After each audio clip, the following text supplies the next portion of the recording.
Hello, kamusta mga kaibigan? Kaya ako gumawa ng isang video noon saan hindi nyo naman ako makikita nagsasalita. Ang background ko ay kumakanta, lalaki. Marami nagtatanong sa akin dahil sa ano daw ba talagang sikreto ko kung bakit ang dami kong kaibigan. Talaga daw bang natural ba talaga sa akin yung makisama, pala kaibigan, sobrang bait. Kahit na nakikita na ng mga tao na ginagago ko, nawalan niya ako, okay lang. Masasagot ko naman dyan, ganyan talaga ako Wala naman tayong magagawa kung ganyan talaga ang ikot ng mundo kung ganyan naman talaga tayo tutuin ng mga kaibigan natin, tsaka yung mga tao sa paligid natin, hindi ordinaryo. Ito pa, yung pinaka-negative dito sagutin naman natin yung tanong dito sa akin ng ibang tropa na madalas na kakasama ko dun sa madilim na mundo. Alam nyo na yun, diba?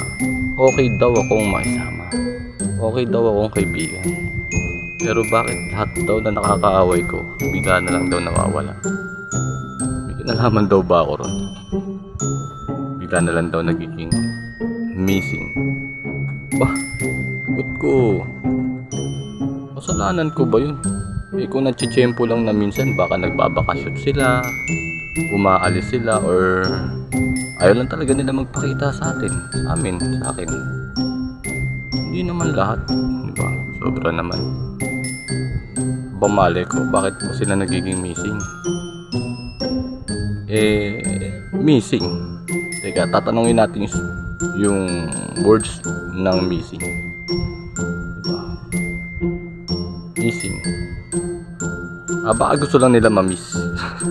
Kaya sila nawawala. Yun lang. Pero sa akin, hindi ko rin alam. Basta, wala kayong makukuha ng detalye sa akin.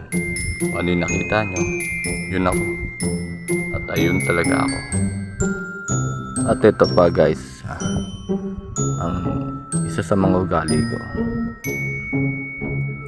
Ako yung tao na hindi pumapayag na hindi ko ba nakukuha yung gusto ko.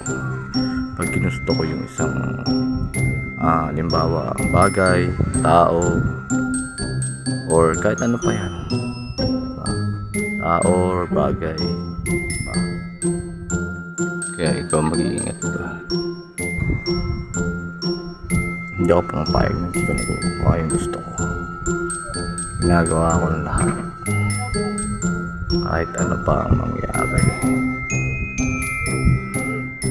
Nagamit ko lahat, nalalaman ko, at kahit ang konting impluwensya ko para yung material or tao na yun, ano ba yun, makuha ko.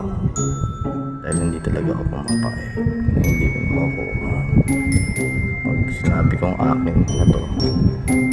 akin na to, at huwag kang i-eksena, dahil sisiguraduhin ko sa'yo mamumblema ka ng sobra. Problema, hindi ordinary. Yung problema na ngayon ang darating sa buhay mo, tandaan, hindi pansit haba ng buhay, pananahimik, yun ang tunay. Tandaan palagi yan.